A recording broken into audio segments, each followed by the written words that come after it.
얼굴도 괴물 같은 새끼가 차를 이따위로 몰아? 당장 길바닥에 무릎 꿇어! 폭우가 쏟아지는 도로 한복판. 오만한 사장은 절뚝이는 늙은 운전기사의 흉터진 얼굴에 침을 뱉었습니다. 아내의 수술비가 절실했던 기사는 진흙탕에 이마를 조아리며 싹싹 빌어야만 했죠. 그런데 사장이 떠나고 홀로 비를 맞던 노인 앞에 수십억 원을 호가하는 거대한 리무진 한 대가 미끄러지듯 멈춰 섰습니다.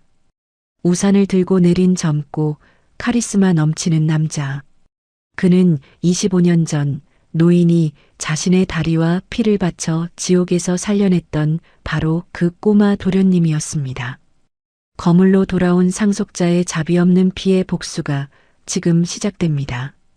사연을 시작하기 전에 구독과 좋아요 눌러주세요. 인생 꽃가마 사연 가족 여러분의 인생 여정 속에 평안과 행운이 가득 깃들기를 바랍니다. 오늘의 사연 시작합니다. 25년 전 거대한 철문으로 굳게 막아놓은 태성그룹 회장의 대저택에는 언제나 서늘한 기운이 돌았습니다. 넓은 저택 안에서 10살 강태영은 늘 어두운 방구석에 홀로 웅크려 앉아 있었습니다. 저택의 주인인 회장 부부는 눈만 마주치면 서로를 물어뜯을 듯이 싸웠죠. 수십 명의 고용인들은 회장 부부의 불호령이 떨어질까 두려워 발소리조차 죽이고 다녔습니다. 아무도 10살 태영에게 밥을 챙겨주거나 따뜻하게 안부를 묻지 않았습니다. 어느 날 밤 안방에서 값비싼 도자기가 산산조각 나는 소리가 저택 전체를 크게 울렸습니다. 당신이 내 뒤통수를 칠 줄 몰랐어. 당장 이 집에서 나가. 회장의 고함 소리에 놀란 태영이 맨발로 방문을 열고 복도로 뛰쳐나왔습니다. 태영은 캄캄한 정원으로 도망쳐 구석에 있는 커다란 나무덤불 아래로 몸을 숨겼습니다. 태영이 무릎 사이에 고개를 푹 파묻고 어깨를 바들바들 떨고 있었습니다. 이마에는 식은땀이 흘렀고 입술은 파랗게 변해 있었죠. 그때 낙엽을 밟으며 누군가 조심스럽게 다가오는 소리가 들렸습니다. 저택의 전담 운전기사인 40대 후반의 최기석이 쟁반을 들고 서 있었습니다. 도련님, 바닥이 찬데 여기서 이러고 계시면 큰일 납니다.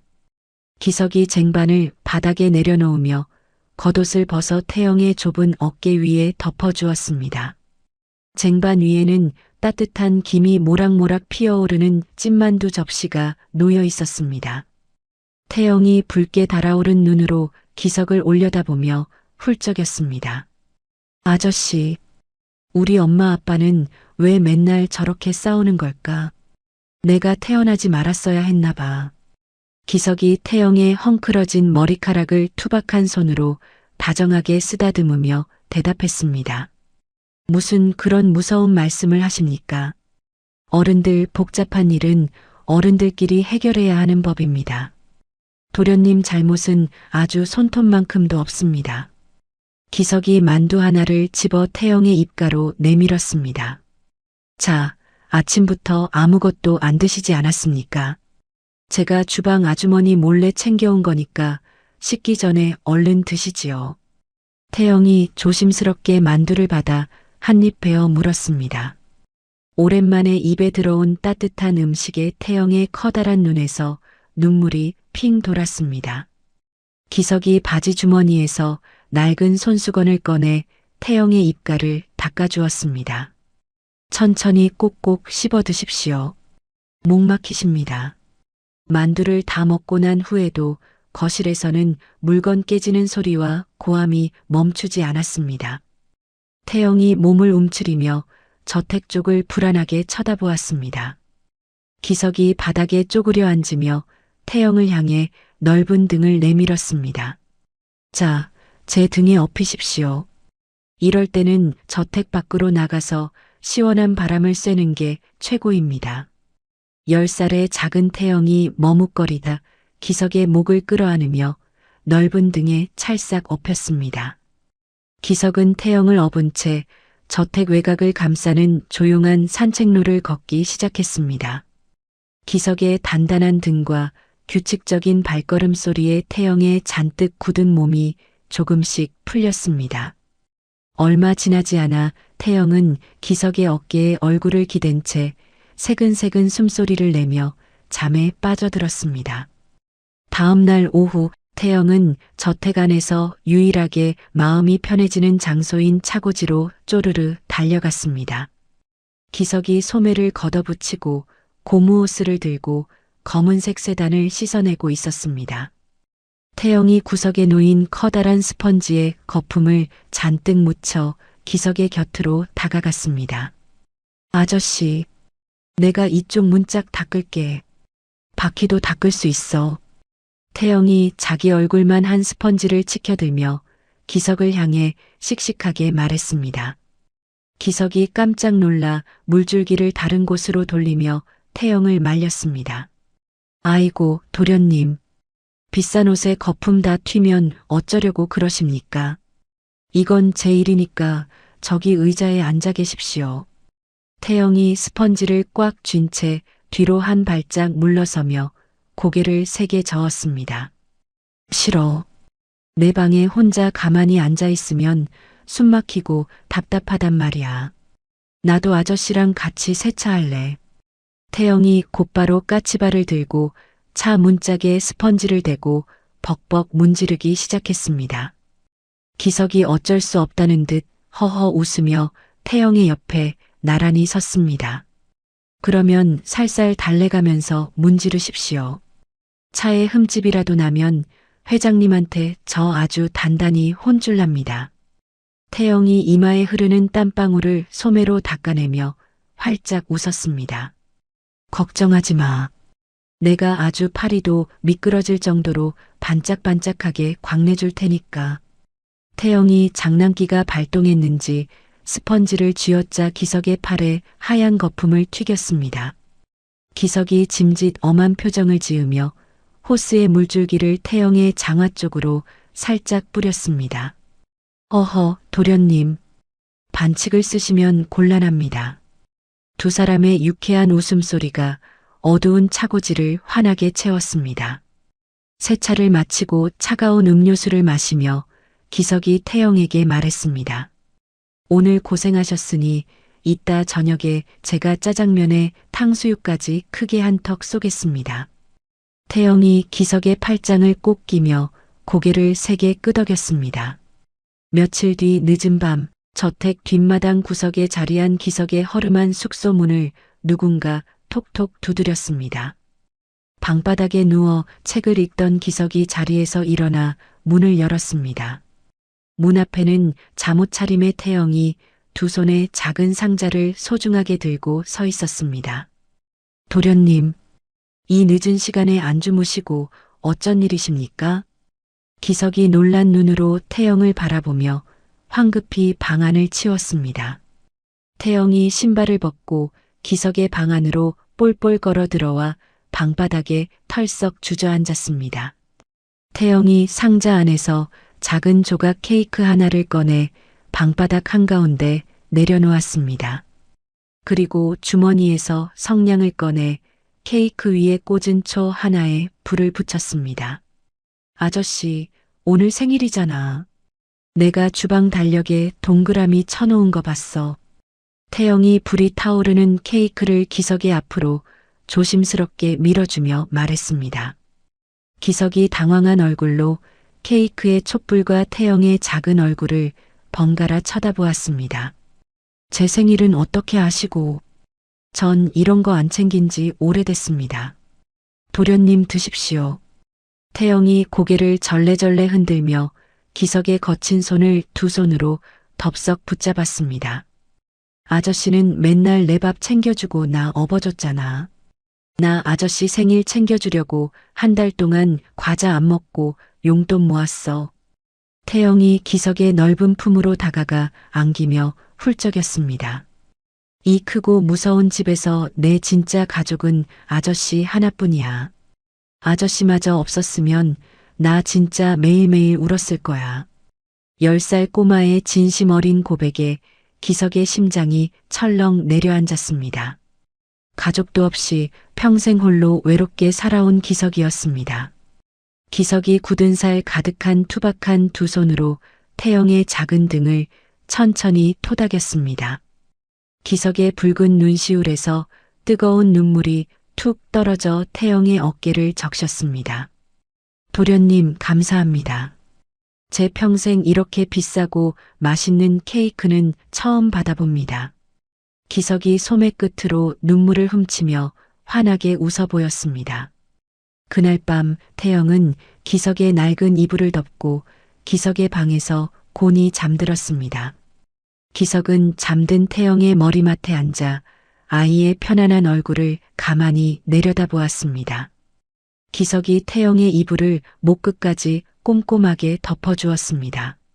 무슨 일이 있어도 온 목숨을 바쳐서 이 가여운 아이를 끝까지 지켜내겠다고 기석은 입술을 꽉 깨물며 굳게 다짐했죠.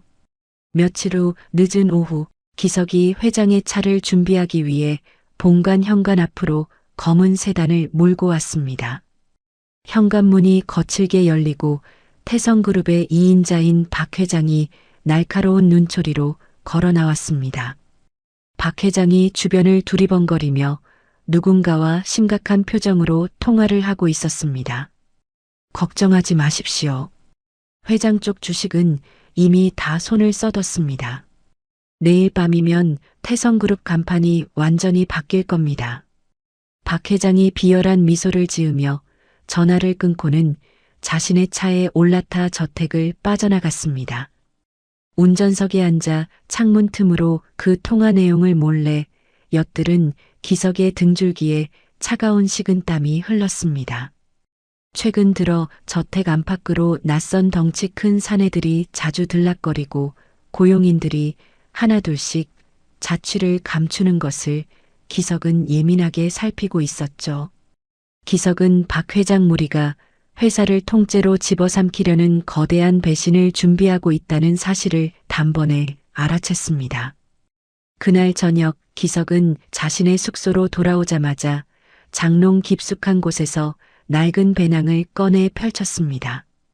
기석이 서랍장 밑바닥에서 평생을 막노동과 운전기사로 일하며 안 먹고 안 입고 모은 전 재산이 들어있는 통장과 붉은색 도장을 꺼냈습니다. 기석이 통장을 배낭 안주머니에 깊숙이 찔러 넣고 지퍼를 단단히 잠갔습니다. 그리고 서랍 한 구석에 보관해 두었던 태영의 여권과 외국의 오랜 지인에게서 받은 편지 한 통을 꺼내 들었습니다. 기석이 예전에 신세지던 외국의 신부님에게 도련님을 부탁할 요량으로 급히 비행기 표까지 예약해 둔 참이었습니다. 위험천만한 바다를 건너는 대신 안전하게 비행기를 태워 외국 학교로 피신시킬 완벽한 준비를 마친 셈이죠. 기석이 창가로 다가가 태영이 머무는 2층 방의 희미한 불빛을 올려다보며 깊고 무거운 한숨을 내쉬었습니다. 며칠 뒤 폭우가 하늘에 구멍이 뚫린 듯 무섭게 쏟아지던 밤입니다. 태성그룹 대저택에 굳게 닫혀있던 철문이 굉음을 내며 거대한 트럭에 부딪혀 활짝 열렸습니다.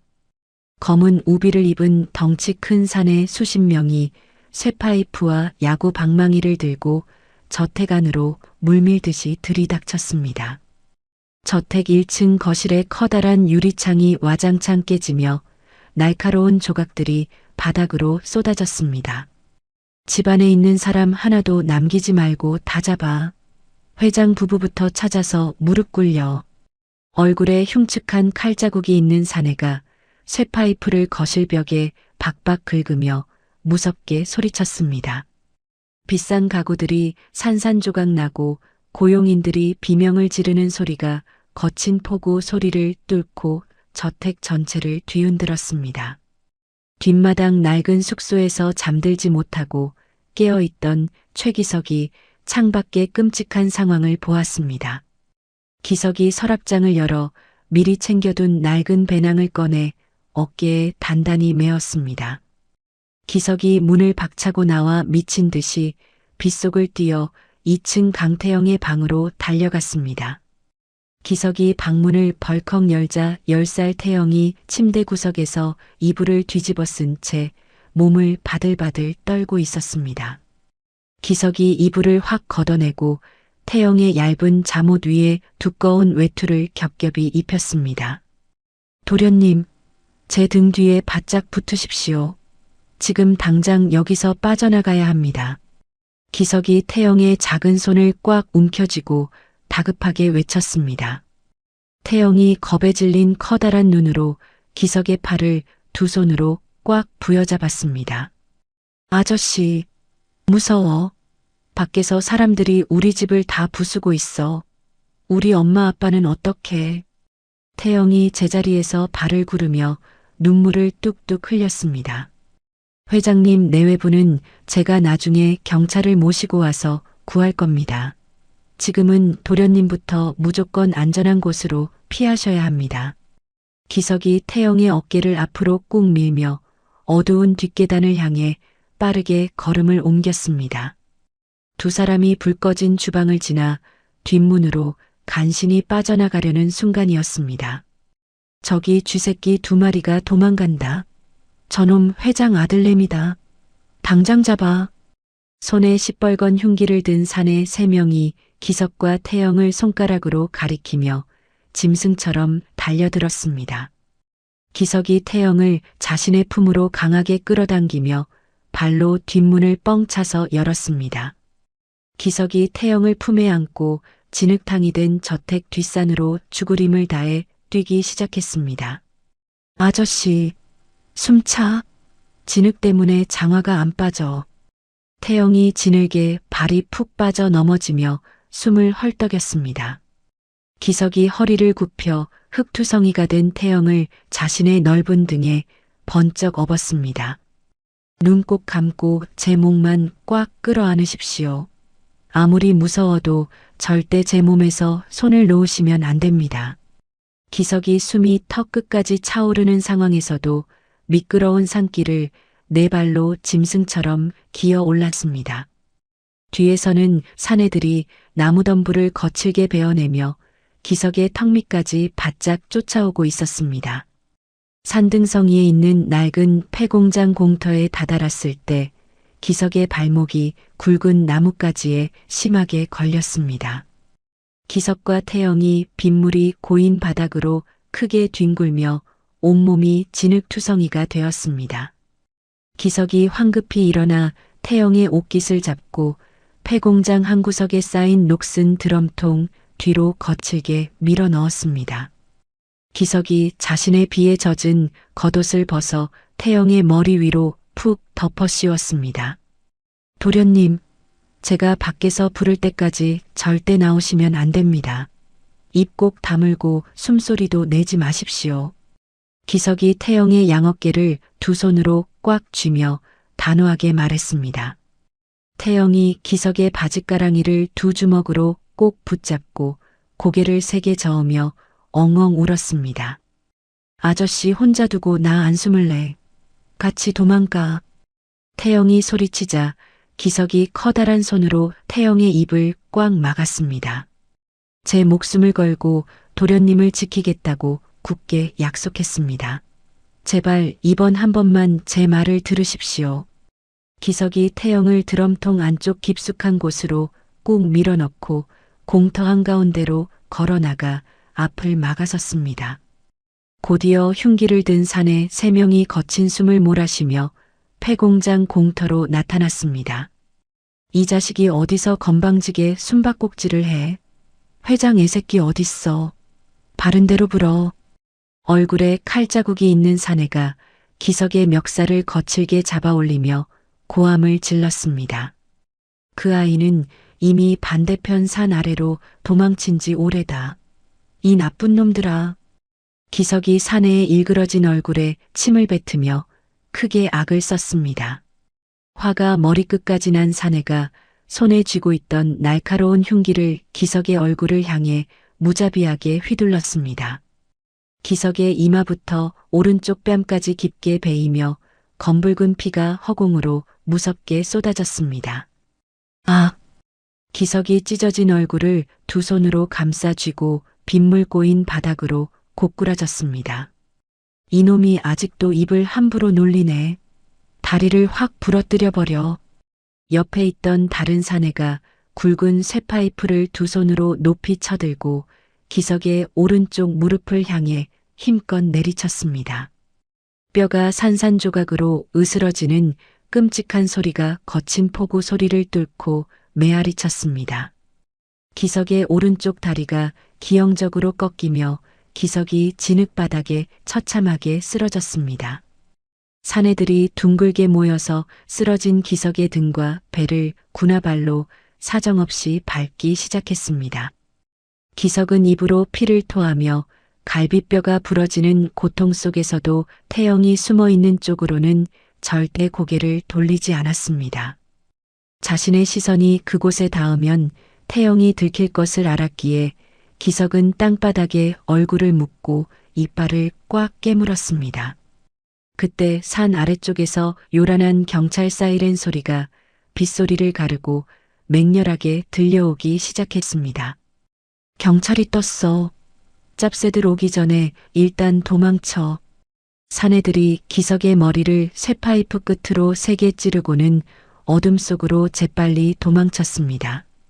사내들의 무거운 발소리가 완전히 멀어지자 드럼통 뒤에서 숨어있던 태영이 크게 울부짖으며 뛰어나왔습니다.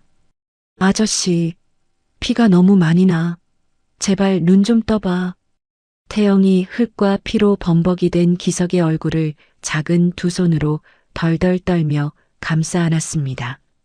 기석이 간신히 부어오른 한쪽 눈을 뜨고 피투성이가 된 손으로 등에 맨 배낭의 지퍼를 열었습니다. 기석이 낡은 통장과 비행기표 그리고 여권을 꺼내 태영의 젖은 점퍼 안주머니에 억지로 집어넣었습니다. 도련님 산 너머 큰 길로 내려가면 택시들이 있을 겁니다. 택시를 잡아 타고 무조건 공항으로 가십시오. 기석이 입 밖으로 핏물을 왈칵 뱉어내며 힘겹게 말을 이었습니다. 비행기표 안에 외국인 신부님 연락처를 적어두었습니다. 공항에 도착하면 그분이 도련님을 기다리고 계실 겁니다. 기석이 가쁜 숨을 몰아쉬며 태영의 손에 자신의 도장까지 쥐어주었습니다. 비행기를 타고 아주 멀리 가셔야 합니다. 이 통장에 제 전 재산이 있습니다. 이걸로 바다 건너가서 무슨 일이 있어도 밥 굶지 말고 꼭 살아남으셔야 합니다. 10살 태영이 고개를 미친 듯이 흔들며 기석의 심하게 꺾인 다리를 부여잡고 소리내어 울었습니다. 싫어. 나 혼자 어딜 가. 아저씨 다리가 이 지경인데 나 혼자 살라고.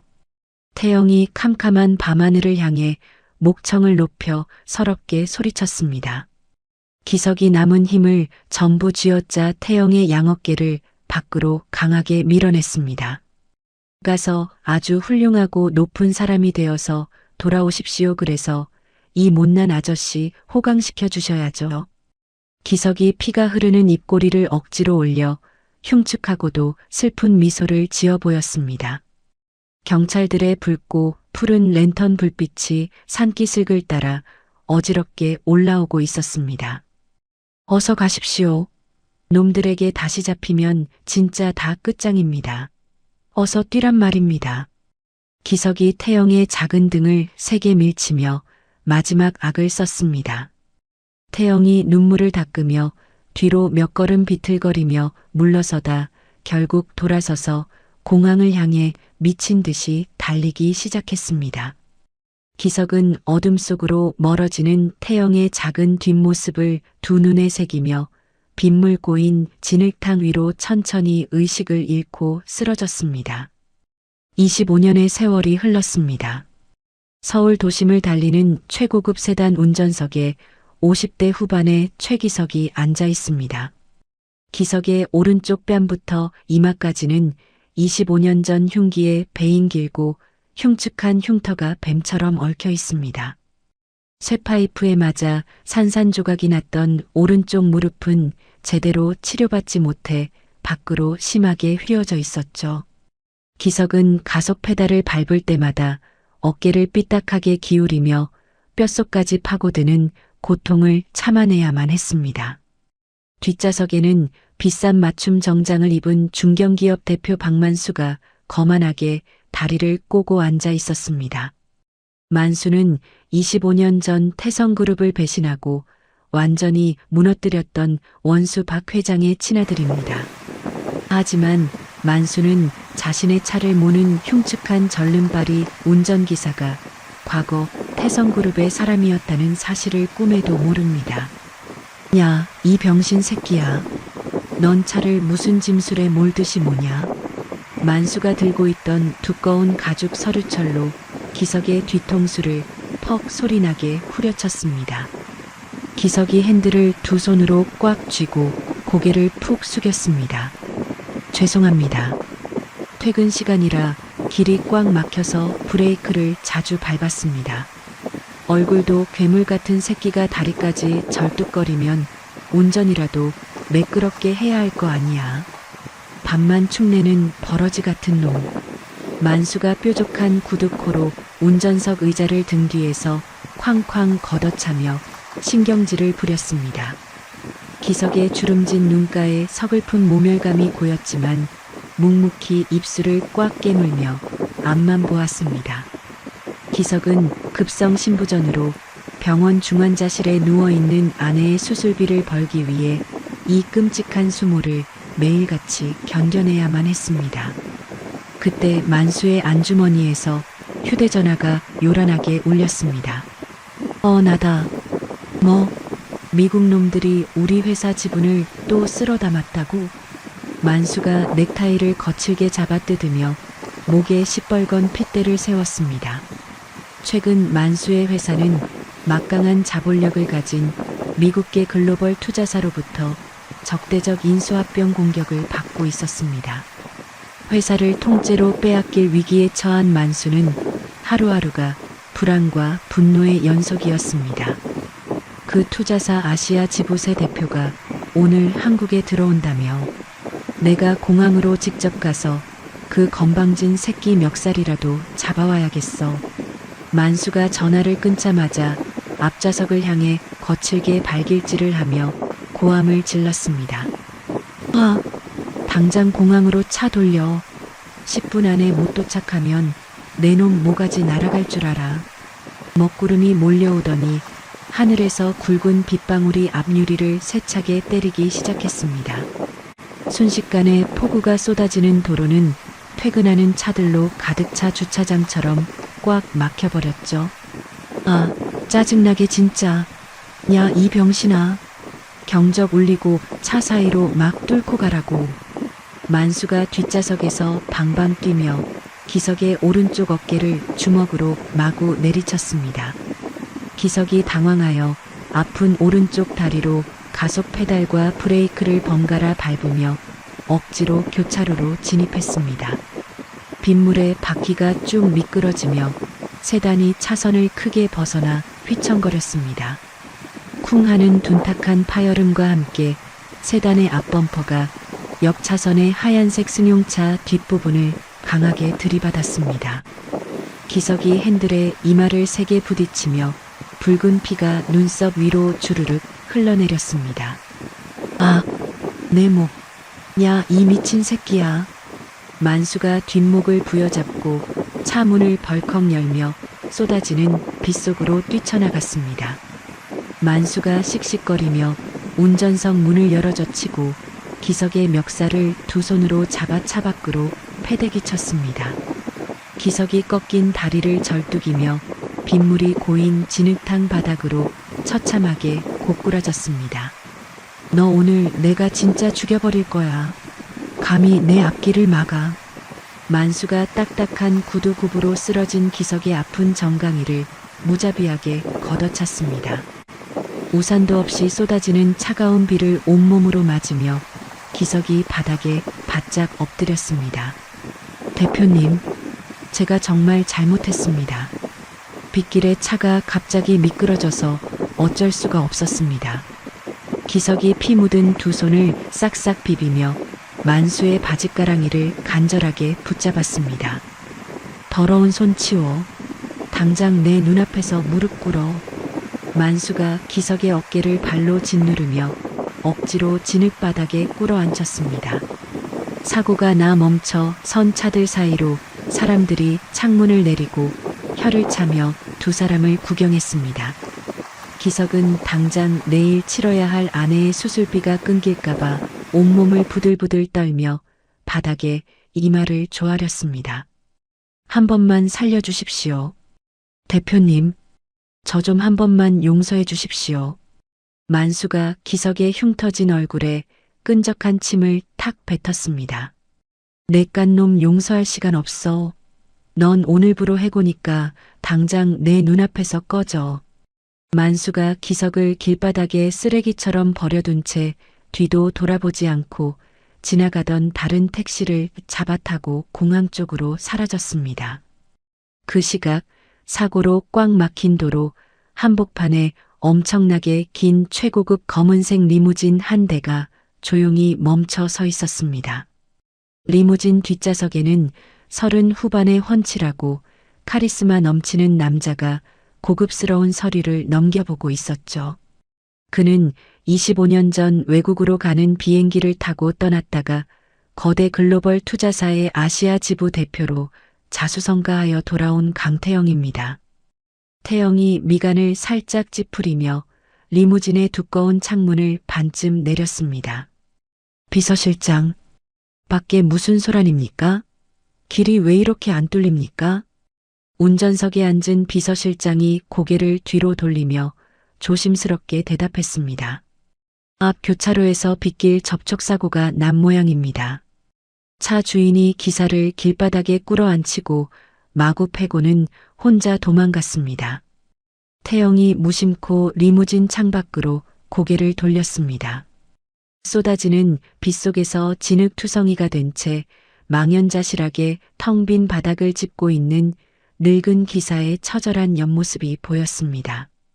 가로등 불빛에 흠뻑 젖은 노인의 오른쪽 뺨에 길고 흉측하게 파인 칼자국 흉터가 선명하게 비쳤습니다.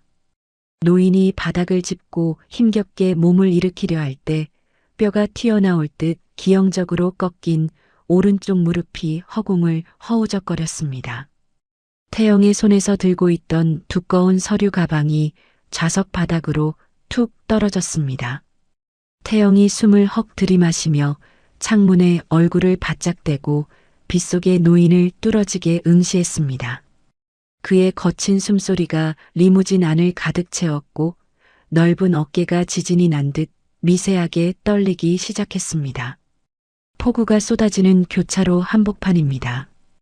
홀로 남겨진 최기석이 차가운 비를 흠뻑 맞으며 텅 빈 바닥을 짚고 비틀거리며 일어났습니다. 부러진 오른쪽 무릎이 비명을 지르듯 욱신거렸지만 육체의 고통보다 당장 내일 치러야 할 아내의 수술비 생각에 눈앞이 새카맣게 변했습니다.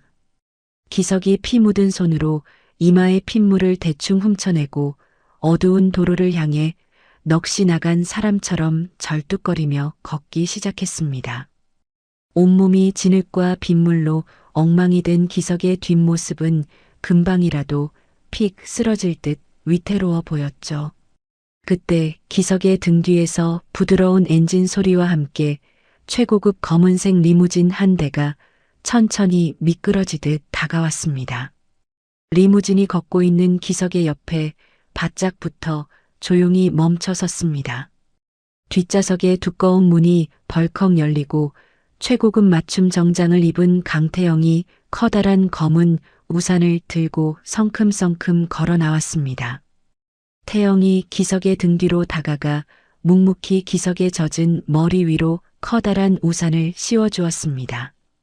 자신의 머리로 쏟아지던 빗방울이 갑자기 멈추자 기석이 화들짝 놀라며 뒤를 돌아보았습니다.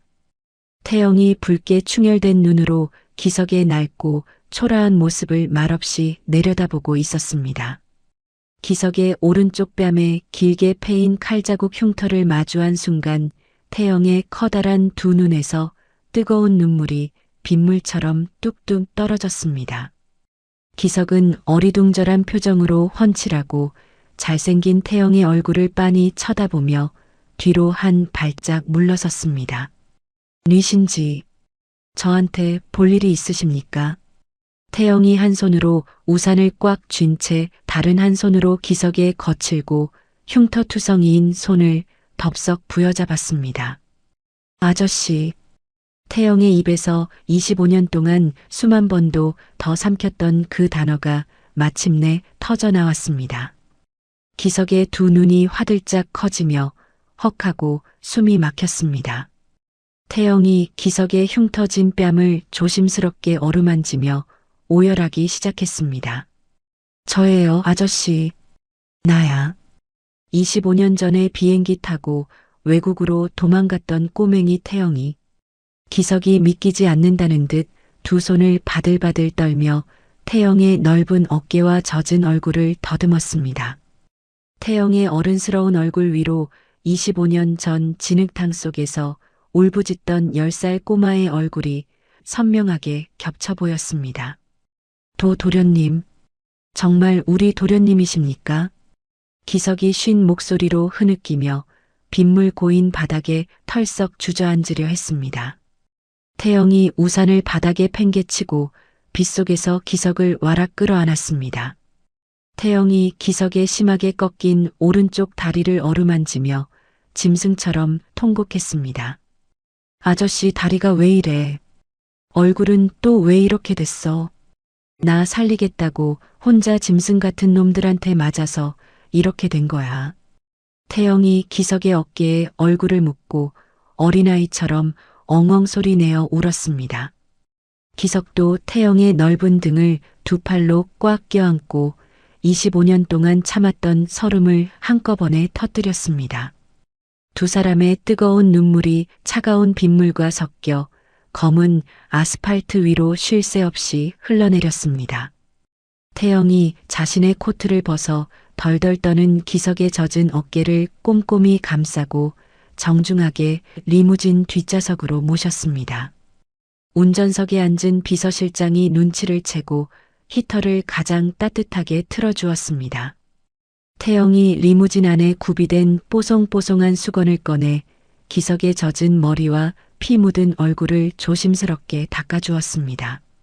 아저씨, 그동안 어디서 어떻게 살았길래 이런 꼴을 당하고 있었어.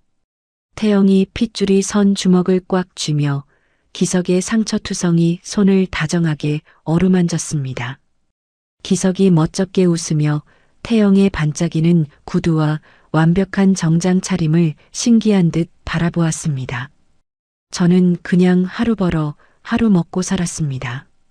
도련님이야말로 정말 훌륭한 분이 되어서 돌아오셨네요.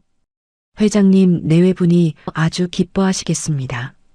기석이 주름진 눈가에 맺힌 눈물을 닦아내며 기특하다는 듯 고개를 끄덕였습니다. 회장님 내외분이라는 기석의 말에 태영의 얼굴이 순식간에 어두워지며 턱관절이 부들부들 떨렸습니다. 태영이 입술을 꽉 깨물고 붉어진 눈으로 기석의 손을 더욱 강하게 쥐었습니다. 아저씨가 나를 업고 산으로 도망쳤던 그날 밤에 우리 부모님은 그 짐승 같은 놈들 손에 돌아가셨어. 기석의 눈이 튀어나올 듯 커지며 숨을 헉 들이마셨습니다. 무슨 말씀이십니까? 돌아가시다니요. 태영이 주먹으로 자신의 가슴을 퍽퍽 치며 분노와 슬픔이 섞인 목소리로 말을 이었습니다. 박 회장 그 악마 같은 놈이 우리 부모님을 잔인하게 죽이고서 빚더미에 눌려 동반 자살한 걸로 유서까지 조작했어. 내가 외국에서 그 진짜 소식을 듣고 여기까지 오면서 얼마나 피눈물을 흘리며 이를 갈았는지 몰라. 그 끔찍한 진실을 25년 만에 처음 듣게 된 기석의 억장이 와르르 무너져 내렸습니다. 기석이 두 주먹으로 자신의 가슴을 미친 듯이 내리치며 서럽게 오열했습니다. 아이고, 내가 죄인입니다.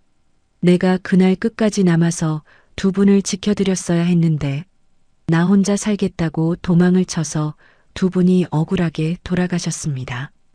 기석이 리무진 바닥에 머리를 찌우려 하자 태영이 황급히 기석의 어깨를 꽉 끌어안아 말렸습니다. 아니야, 아저씨. 아저씨가 날 살렸기 때문에 내가 이렇게 살아서 돌아온 거야. 아저씨 덕분에 내가 그놈들한테 똑같이 복수할 수 있게 된 거라고. 태영이 안주머니에서 검은색 가죽 지갑을 꺼내더니 그 안에서 무언가를 조심스럽게 꺼내 기석의 무릎 위에 올려놓았습니다. 가장자리가 잔뜩해지고 낡은 빨간색 통장이었습니다. 기석이 통장을 보고 눈물범벅이 된 얼굴로 멍하니 쳐다보았습니다. 아니, 이건 25년 전에 제가 도련님께 쥐어드렸던. 맞아. 아저씨가 자기 피랑 다리를 바치고 내어준 통장.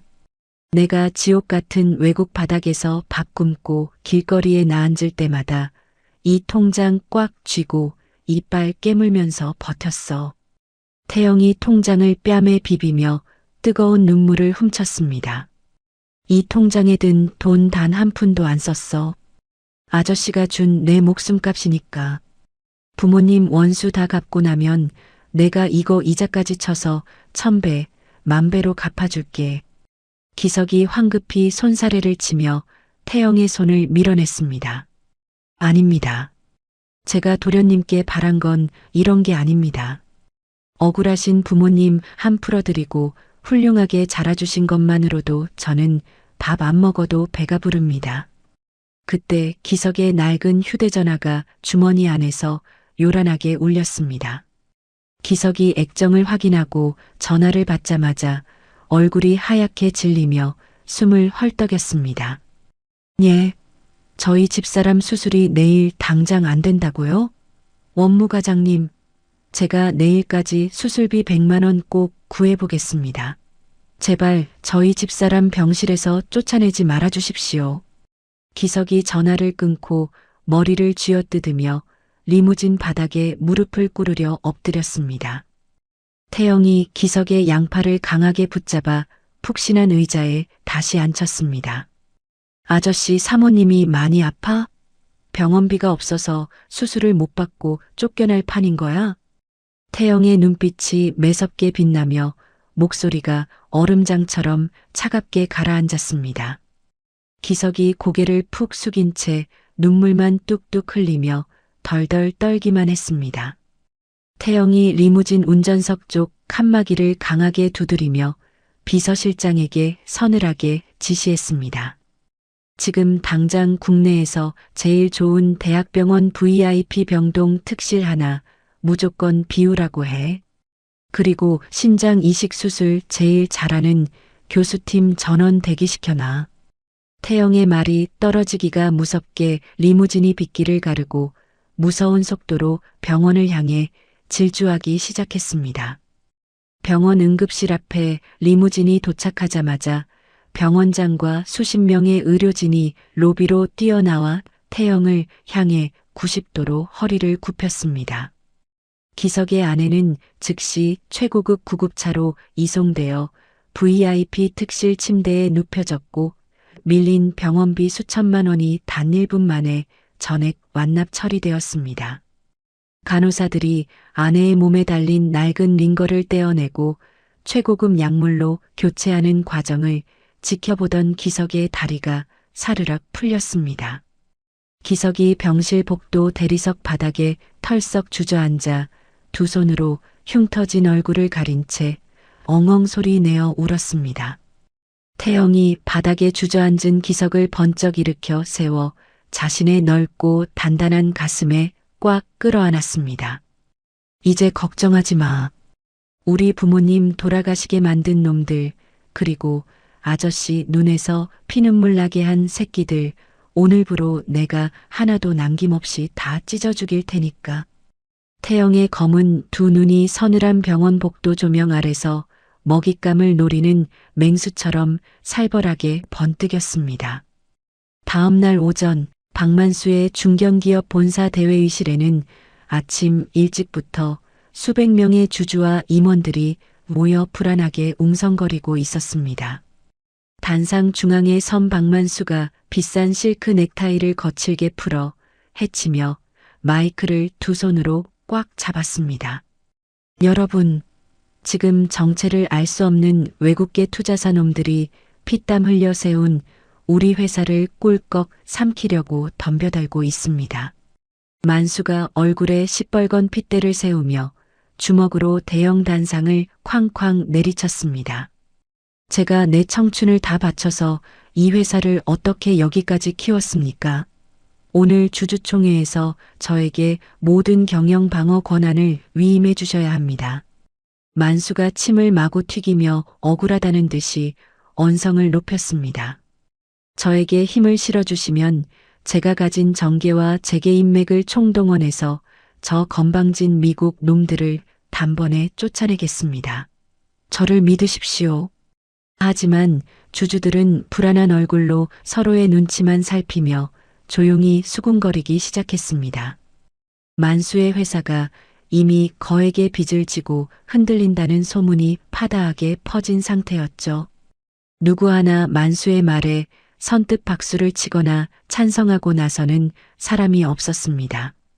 만수가 마음에 들지 않는다는 듯 앞줄에 앉은 임원들을 날카롭게 째려보며 입술을 비틀었습니다. 그때 굳게 닫혀있던 대회의실 양쪽의 거대한 원목문이 요란한 파열음을 내며 활짝 열렸습니다.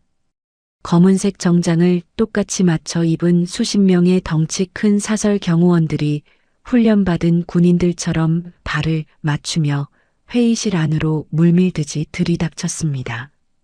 경호원들이 웅성거리는 주주들 사이를 가르고 두 줄로 길게 늘어서며 넓은 길을 만들었습니다.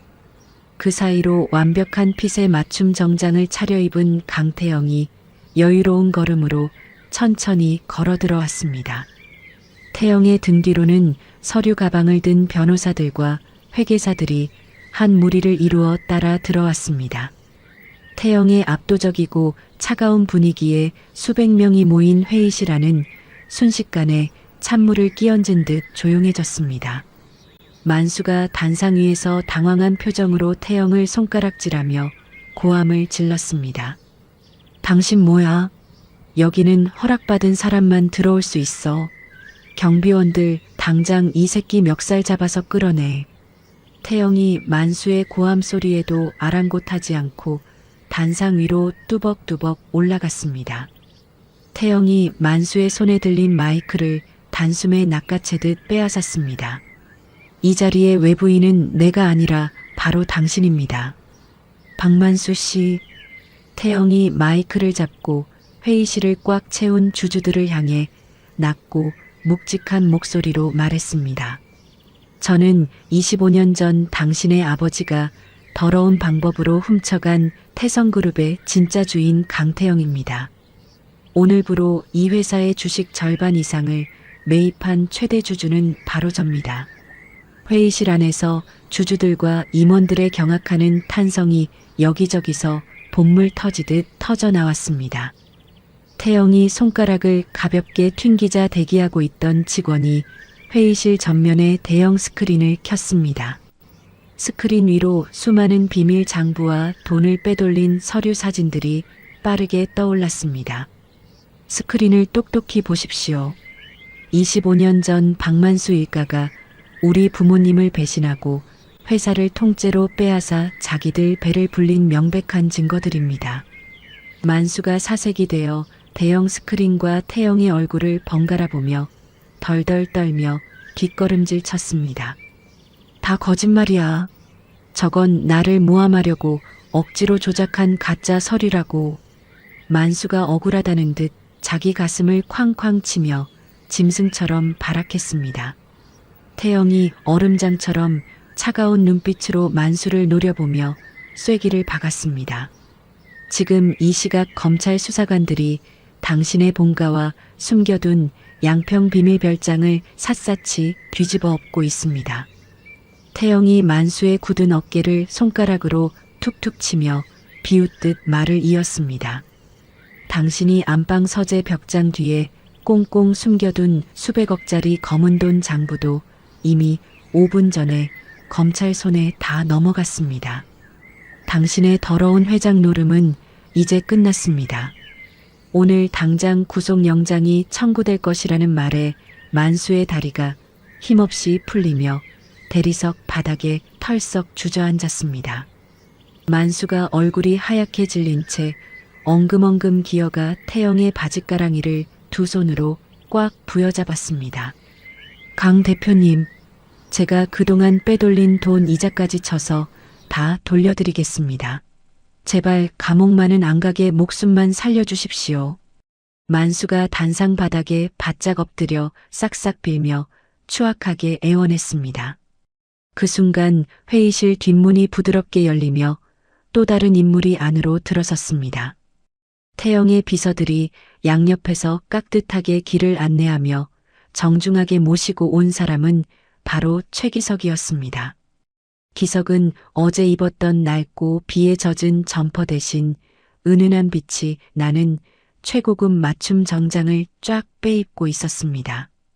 머리도 깔끔하게 빗어 넘기고 최고급 구두까지 신은 기석의 모습은 완벽한 회장님의 자태였습니다. 비록 얼굴에는 사나운 흉터가 남아있고 오른쪽 다리는 조금 절뚝거렸지만 기석의 발걸음만큼은 그 어느 때보다 위풍당당했습니다. 평생을 남의 눈치만 보며 고개를 숙이고 살았던 기석이 처음으로 수백 명의 사람들 앞에서 가슴을 활짝 펴고 걸어 들어온 것입니다. 태영이 바닥에 엎드려 있는 만수의 실크 넥타이를 거칠게 잡아 끌고 단상 아래로 질질 끌고 내려갔습니다. 만수가 숨이 막혀 캑캑거리며 발버둥을 쳤지만 태영의 거센 힘을 당해낼 수 없었습니다. 태영이 만수의 어깨를 발로 거칠게 차서 기석의 반짝이는 구두 앞코에 강제로 꿇어앉혔습니다. 내 놈이 어제 빗속에서 진흙탕에 무릎 꿇리고 더러운 침을 뱉었던 분이다.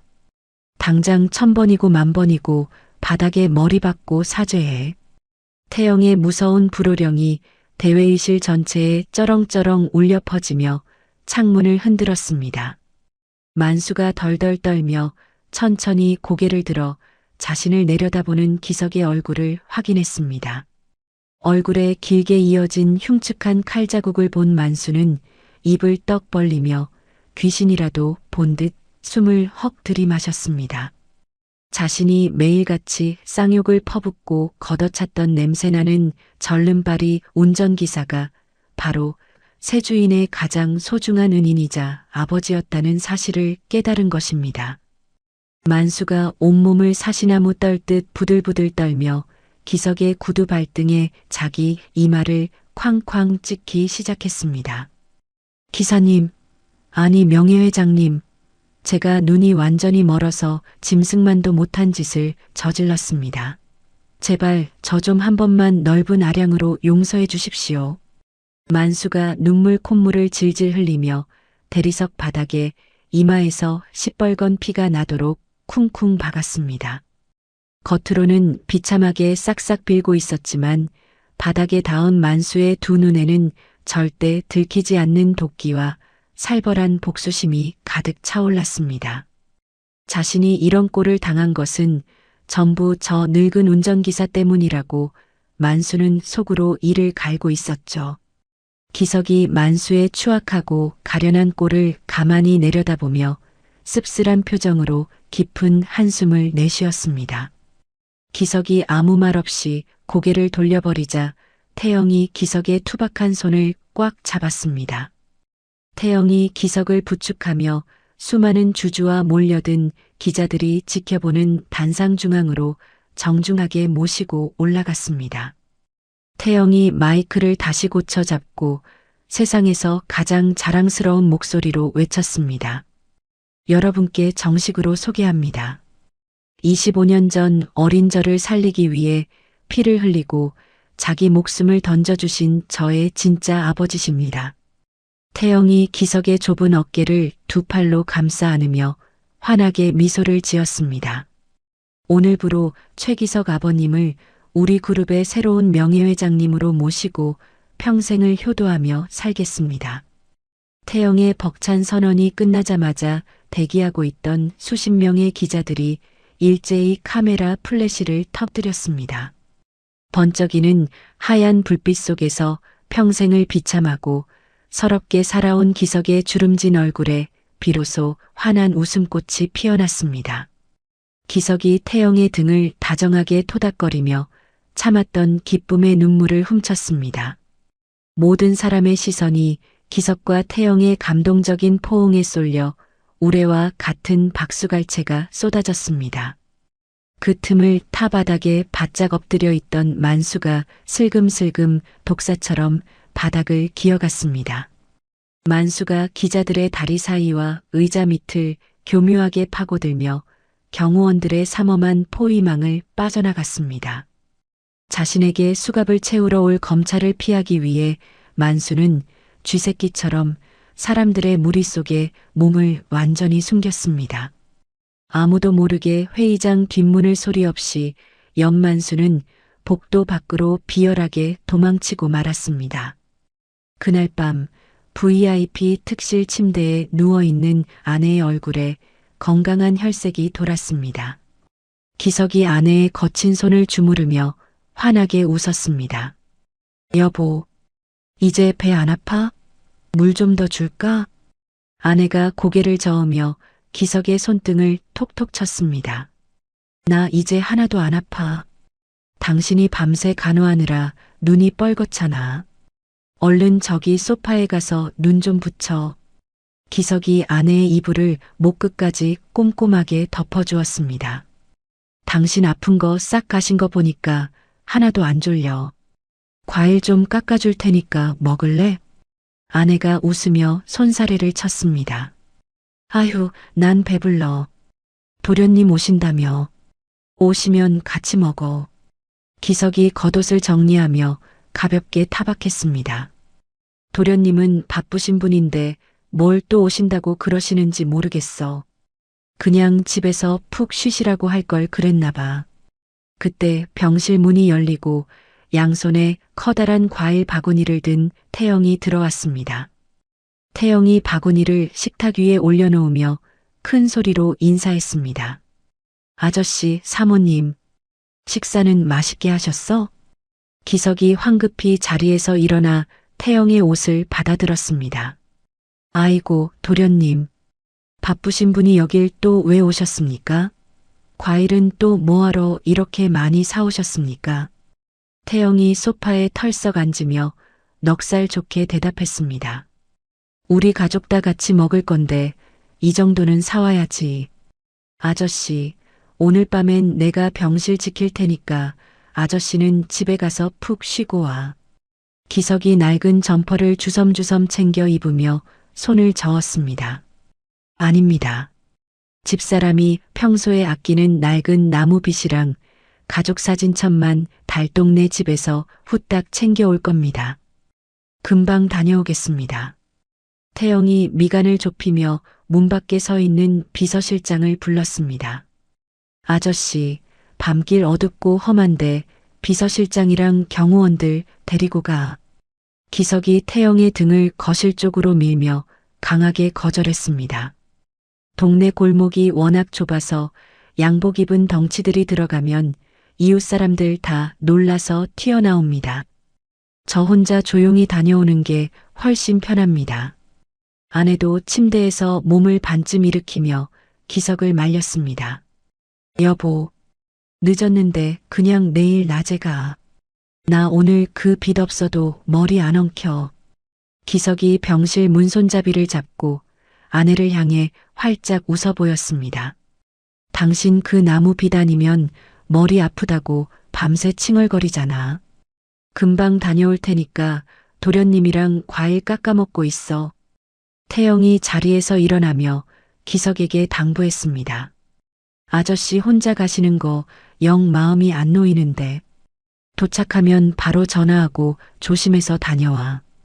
기석이 허리를 꾸벅 숙이며 병실을 나섰습니다. 예, 도련님. 걱정 마시고 텔레비전 보면서 푹 쉬고 계십시오. 기석이 달동네 단칸방에서 빗과 사진첩이 든 작은 보따리를 챙겨 대문을 열고 나왔습니다. 그 순간 캄캄한 골목길 양쪽에서 시커먼 승합차 2대가 눈이 부시게 쌍라이트를 켜며 달려왔습니다. 기석이 눈을 질끈 감으며 팔로 얼굴을 가렸습니다. 뭐야, 당신들. 골목 좁은데 당장 차 안 빼? 승합차 문이 거칠게 열리고 쇠파이프를 든 덩치 큰 사내들이 무더기로 쏟아져 내렸습니다. 그 무리 한가운데서 도주했던 박만수가 모자를 푹 눌러 쓴 채 뚜벅뚜벅 걸어 나왔습니다. 만수가 기석의 멱살을 거칠게 틀어쥐고 담벼락으로 쾅 밀어붙이며 소리쳤습니다. 야, 이 절름발이 늙은이야. 내가 감히 내 뒤통수를 쳐? 기석이 보따리를 바닥에 떨어뜨리고 만수의 손목을 꽉 잡으며 맞서 소리쳤습니다. 박만수 사장, 지금 검찰이랑 경찰이 당신 찾느라 난리가 났어. 당장 경찰서 가서 자수해. 만수가 헛웃음을 치며 기석의 뺨을 주먹으로 있는 힘껏 때렸습니다. 자수? 내가 이대로 순순히 감옥에 갈 줄 알아? 내 놈 때문에 내 전 재산이 다 날아가게 생겼어. 기석이 입가에 흐르는 피를 소매로 닦아내며 만수를 똑바로 노려보았습니다. 당신 아버지가 남의 피눈물 짜내서 훔친 회사야. 이제 진짜 주인한테 돌아간 것뿐이야. 만수가 바닥에 침을 탁 뱉으며 옆에 선 사내에게 손가락질했습니다. 웃기지 마. 오늘 내 놈 목숨줄 쥐고 그 회사 다시 뺏어올 거니까. 이 새끼 성한 쪽 다리마저 박살 내버려. 한 발짝도 못 도망가게 만들어. 사내가 무거운 쇠파이프를 높이 쳐들고 기석의 왼쪽 무릎을 향해 힘껏 내리쳤습니다. 둔탁한 파열음과 함께 기석이 바닥에 고꾸라지며 비명을 질렀습니다. 아! 기석이 성한 무릎마저 꺾인 채 흙바닥을 뒹굴며 고통스러워했습니다. 만수가 기석의 머리채를 움켜쥐고 승합차 쪽으로 질질 끌고 갔습니다. 당장 차에 실어. 외곽에 있는 폐기물 창고로 끌고 가. 으슥하고 악취가 진동하는 지하 폐기물 창고 아닙니다. 기석이 낡은 철제 의자에 굵은 밧줄로 꽁꽁 묶인 채 고개를 푹 떨구고 있었습니다. 만수가 기석의 입에 고인 피를 더러운 수건으로 거칠게 닦아내고 휴대전화 거치대를 세웠습니다. 만수가 영상 통화 버튼을 누르자 화면에 병원 복도에 선 태영의 일그러진 얼굴이 나타났습니다. 태영이 화면 속 피투성이가 된 기석을 보자마자 눈이 뒤집혀 고함을 질렀습니다. 박만수, 너 이개 자식? 당장 우리 아저씨한테서 손 떼. 만수가 휴대전화 화면을 향해 징그럽게 웃으며 손을 흔들었습니다. 어이, 강태영 대표. 핏대 세우지 마. 내 애비 지금 내 옆에 아주 얌전하게 묶여 있어. 태영이 휴대전화를 부술 듯이 꽉 쥐고 이빨을 빠득빠득 갈며 소리쳤습니다. 우리 아저씨 털끝 하나라도 더 건드리면 넌 내 손에 뼈도 못 추릴 줄 알아. 원하는 게 뭐야? 만수가 주머니에서 시뻘건 칼을 꺼내 기석의 목에 바짝 들이대며 윽박질렀습니다. 내가 가진 우리 그룹 지분 전부 양도하는 서류에 지금 당장 도장 찍어. 그리고 서류 들고 나한테 혼자 와. 태영이 병원 복도 벽을 주먹으로 쾅 내리치며 서둘러 대답했습니다. 알았어. 지금 당장 서류 챙겨서 갈 테니까 아저씨 목에 댄 칼 당장 치워. 정신을 차린 기석이 화면 속 태영을 향해 찢어지는 목소리로 절규했습니다. 도련님, 절대 오시면 안 됩니다. 도련님이 평생 피땀 흘려 모은 돈을 왜 저런 쓰레기한테 줍니까? 태영이 카메라에 얼굴을 바짝 대고 눈물을 뚝뚝 흘리며 외쳤습니다. 아저씨, 나 돈 다 필요 없어. 아저씨만 살아있으면 돼. 제발 나갈 때까지 조금만 버텨. 기석이 고개를 미친 듯이 저으며 밧줄을 끊으려 온몸으로 발버둥을 쳤습니다. 전 틀렸습니다. 제발 저 같은 늙은이 버리고 도련님 앞길 가십시오. 여기 오면 도련님도 죽습니다. 만수가 기석의 뒤통수를 주먹으로 퍽 소리나게 때렸습니다. 이 영감이 어디서 초를 쳐? 입 다물고 가만히 있어. 만수가 다시 화면을 노려보며 태영에게 서늘하게 경고했습니다. 경찰이나 경호원 달고 오면 이 영감 목줄부터 따버린 거니까 알아서 해. 딱 1시간 준다.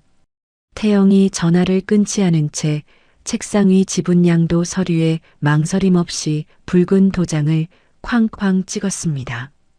그리고 서류를 가죽 가방에 쑤셔 넣고 병원 복도를 미친 듯이 뛰어가는 모습이 화면을 통해 고스란히 전달되었습니다.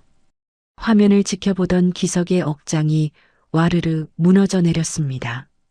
아들 같은 태영이 평생 지옥에서 구른 대가를 자신 때문에 한순간에 잃게 할 수는 없었죠. 기석이 만수를 향해 피 섞인 침을 뱉으며 짐승처럼 으르렁거렸습니다. 우리 도련님 돈은 한 푼도 못 가져간다. 이 더러운 놈아. 만수가 손목시계를 쳐다보며 비열하게 콧방귀를 꼈습니다. 조용히 해. 곧 내 아들 내미가 서류 다 싸들고 올 테니까. 기석이 만수가 시계를 보며 한눈을 판 사이 의자에 묶인 채 바닥을 강하게 박차고 일어났습니다. 기석이 무거운 의자를 등 뒤에 매단 채 벽면으로 튀어나온 날카로운 쇠파이프 쪽으로 온몸을 날렸습니다. 내 목숨은 내가 끊는다. 기석이 자신의 목을 쇠파이프 끝에 꽂아 넣으려 몸을 강하게 틀었습니다. 만수가 놀라 눈이 튀어나올 듯 커지며 기석을 향해 다급하게 몸을 날렸습니다. 이 미친 영감이 어디서 수작이야. 만수가 들고 있던 야구 방망이로 기석의 머리를 퍽 소리나게 세게 내려쳤습니다. 기석의 목에서 피가 솟구치기 직전 둔탁한 소리와 함께 기석이 바닥으로 쿵 쓰러졌습니다. 기석의 두 눈이 하얗게 풀리며 화면 밖으로 기절해버렸습니다. 운전석에 앉아 휴대전화 화면을 지켜보던 태영이 운전대를 두 주먹으로 마구 내리치며 괴성을 질렀습니다. 아저씨, 눈 떠봐. 박만수, 너 오늘 내 손에 갈기갈기 찢겨 죽어. 태영이 가속 페달을 바닥 끝까지 강하게 밟았습니다. 태영의 최고급 스포츠카가 거친 배기음을 토해내며 빗길을 뚫고 폐기물 창고를 향해 맹수처럼 질주하기 시작했습니다. 만수의 협박 전화가 끊어진 지 불과 1시간 만입니다.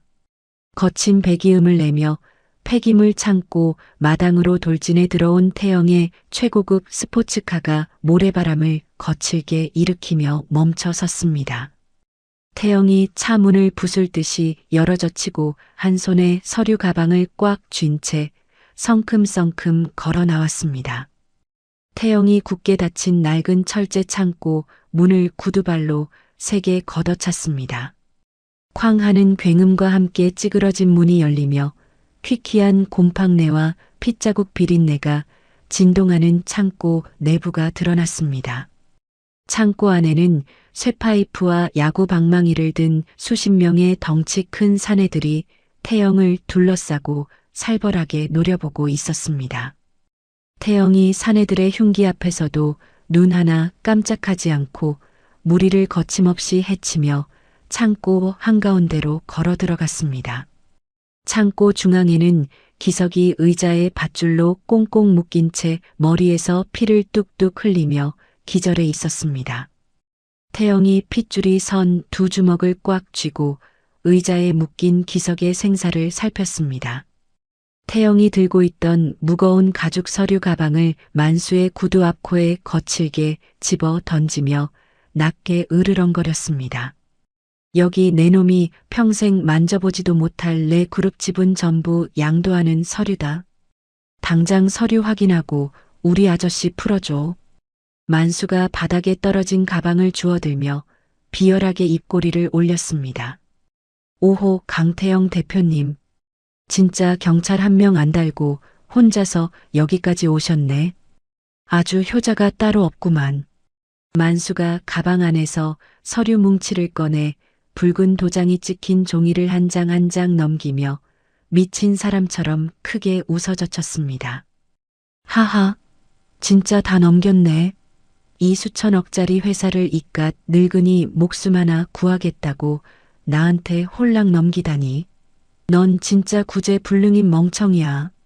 그 소란스러운 소리에 의식을 잃었던 기석이 힘겹게 눈을 떴습니다. 기석이 퉁퉁 부어오른 눈으로 홀로 서 있는 태영을 발견하고 찢어지는 목소리로 절규했습니다. 도련님, 제가 오지 말라고 그렇게 소리쳤는데 여길 왜 혼자 오십니까? 어서 서류 뺏어서 혼자라도 도망치십시오. 태영이 기석을 향해 서글프지만 안심하라는 듯 따뜻한 눈빛을 보냈습니다. 아저씨, 가만히 계셔. 나 돈 다 필요 없어. 아저씨 다치게 한 놈들 오늘 내가 다 쓸어버릴 거니까 꽉 잡고 있어. 만수가 서류 뭉치를 가슴에 품고 기석의 머리채를 뒤에서 거칠게 잡아당기며 비웃었습니다. 웃기고 자빠졌네. 내가 맨주먹으로 내 부하들 수십 명을 어떻게 이길 건데? 너도 오늘 이 영감탱이랑 같이 시멘트 바닥에 묻히는 거야. 태영이 재킷 주머니에 손을 찔러 넣고 만수를 향해 차갑게 코웃음을 쳤습니다. 내가 서류 줬으니까 약속대로 우리 아저씨 풀어주라고 했다. 넌 마지막 살길마저 내 발로 걷어찬 거야. 만수가 손에 든 야구 방망이를 허공에 붕붕 휘두르며 사내들을 향해 크게 고함을 질렀습니다. 저 새끼 당장 무릎 꿇려. 두 놈 다 뼈도 못 추리게 밟아버려. 명령이 떨어지기가 무섭게 수십 명의 조폭들이 시뻘건 흉기를 치켜들고 태영을 향해 개떼처럼 달려들었습니다. 기석이 의자에 묶인 채 발버둥을 치며 피를 토하듯 소리쳤습니다. 도련님 안 됩니다. 제발 우리 도련님 살려주십시오. 바로 그 순간입니다. 태영의 정장 옷깃에 몰래 부착되어 있던 초소형 송신기가 삐빅 소리를 내며 붉은 빛을 강렬하게 뿜어냈습니다. 사실 태영의 모든 이동 경로는 글로벌 본사 직속의 최정예 전술팀과 경찰 특공대에게 실시간으로 완벽하게 추적되고 있었죠. 이들은 만수의 협박 전화가 걸려온 직후부터 이미 창고 외곽을 물샐 틈 없이 포위하고 공격 명령만을 기다리며 대기 중이었습니다. 송신기의 붉은 신호가 켜지는 것과 동시에 창고의 낡은 천장 유리창이 쾅 하는 엄청난 폭발음과 함께 요란하게 깨져내렸습니다. 유리 파편이 비처럼 쏟아지는 사이로 검은색 전투복을 입은 수십 명의 사설 경호팀이 밧줄을 타고 거미처럼 쏟아져 내려왔습니다. 동시에 창고 바깥에서 대기 중이던 거대한 경찰 특공대 장갑차가 두꺼운 콘크리트 외벽을 그대로 박살내며 무식하게 밀고 들어왔습니다. 벽이 무너지며 뿌연 시멘트 먼지가 창고 안을 가득 채웠습니다. 완전 무장한 경찰 특공대원들이 총구를 겨누며 조폭들을 향해 벼락같이 고함을 질렀습니다. 전원 무기 버리고 당장 바닥에 엎드려. 반항하면 즉시 발포한다. 방금 전까지 태영을 죽이려 달려들던 사내들은 압도적인 무기와 화력 앞에 기가 질려 쇠파이프를 땡그랑 떨어뜨리고 엎드렸습니다. 사설 경호원들이 바닥에 엎드린 조폭들의 뒷덜미를 짓누르며 단 몇 분 만에 수십 명 전원의 손목에 은색 수갑을 채웠습니다. 만수가 서류 가방을 품에 안고 덜덜 떨며 뒷문 쪽으로 슬금슬금 기어서 도망치려 했습니다. 경호팀장이 만수의 뒷덜미를 거칠게 잡아채 창고 중앙으로 질질 끌고 와 무릎을 강제로 꿇렸습니다. 태영이 바닥에 꿇어앉은 만수를 향해 구두 굽소리를 울리며 천천히 다가갔습니다. 태영이 만수의 비열한 얼굴을 구두 밑창으로 자비 없이 꽉 짓밟으며 얼음장처럼 차갑게 선고했습니다. 내 놈이 내 아버지 몸에 손을 댄 순간 넌 이미 죽은 목숨이었어.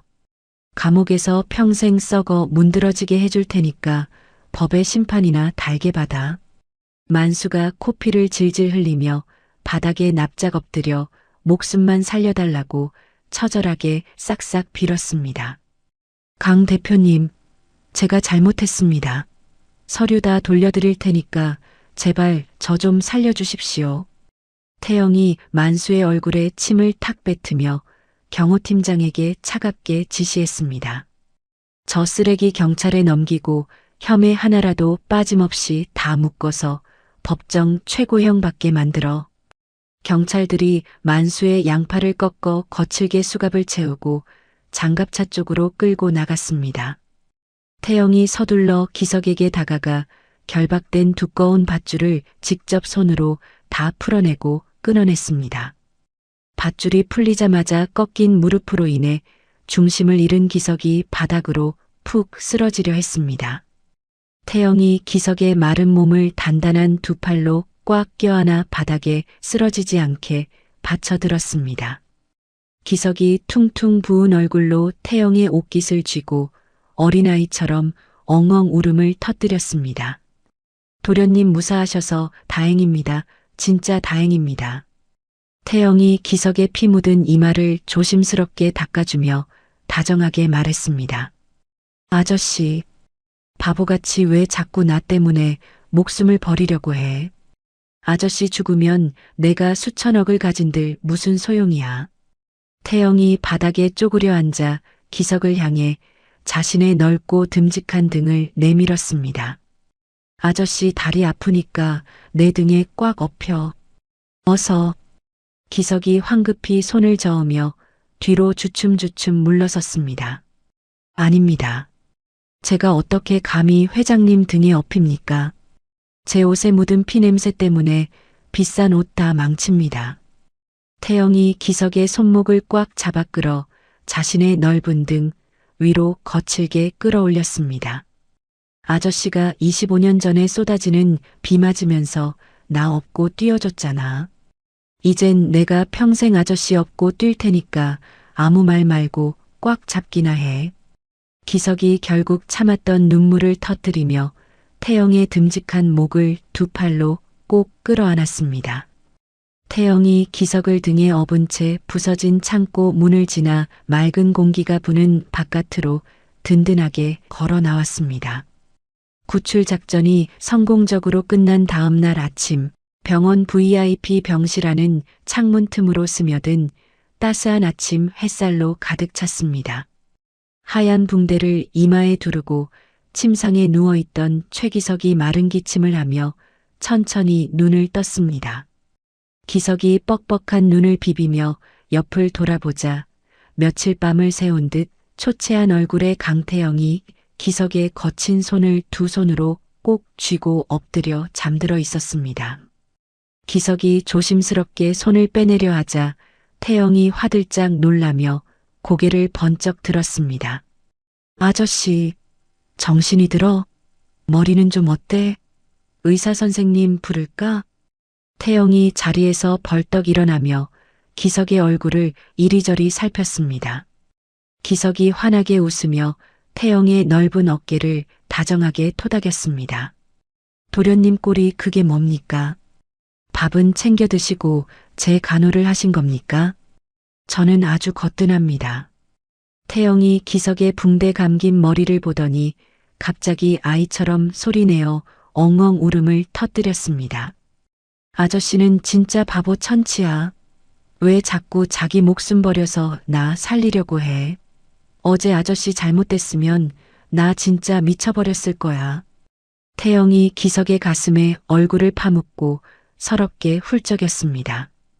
기석이 투박하고 거친 손으로 태영의 헝클어진 머리칼을 쓸어 넘겨주었습니다. 이 녀석아, 내 자식을 위해서 목숨 내놓는 건 세상 어느 아버지에게나 당연한 일이다. 기석의 그 따뜻하고 묵직한 한마디에 태영의 마음속 깊은 곳에 25년 동안 꽁꽁 뭉쳐있던 서러움과 고독이 눈 녹듯 완전히 사라졌습니다. 옆 침상에서 휠체어에 앉아 두 사람을 가만히 지켜보던 기석의 아내도 소리 없이 눈물을 훔치며 환하게 미소 지었습니다. 그날 오후 텔레비전 뉴스에서는 박만수 일가의 추악한 범죄 사실이 대대적으로 보도되었습니다.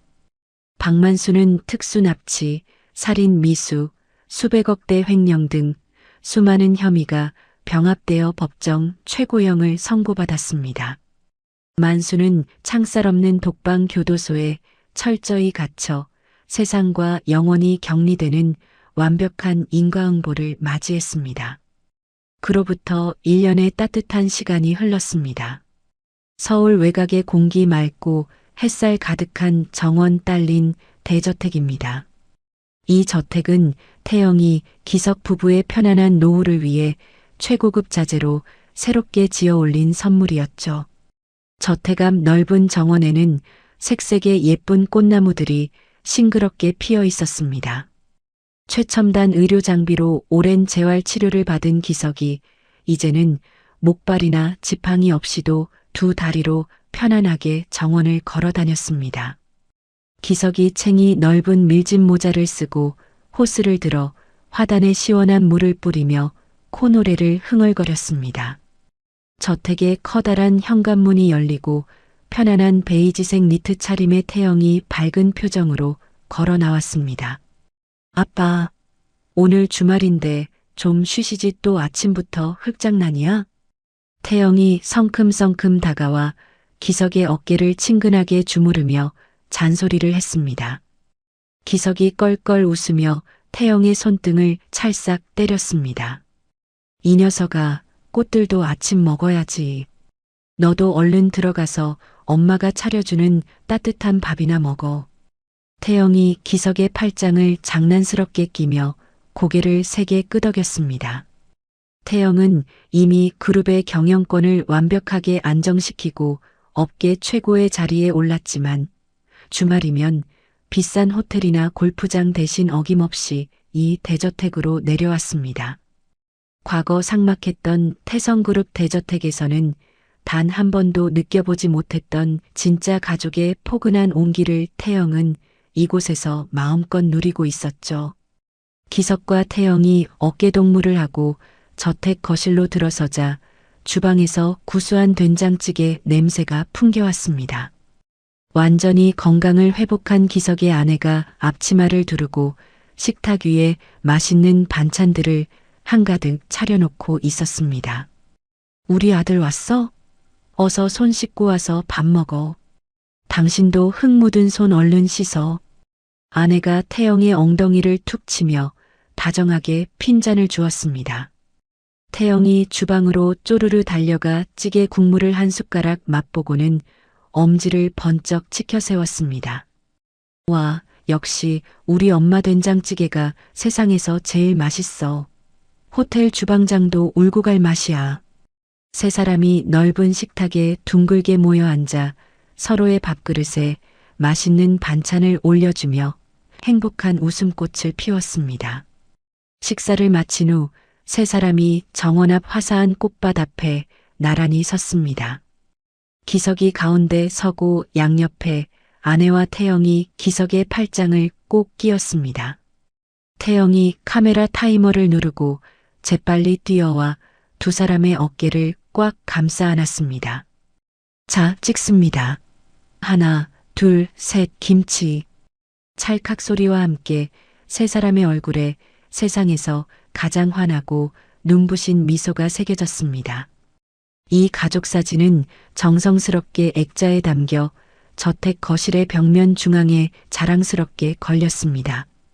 핏줄보다 더 진하고 깊은 사랑으로 맺어진 이들의 빛나고 아름다운 노후는 영원히 계속될 것입니다.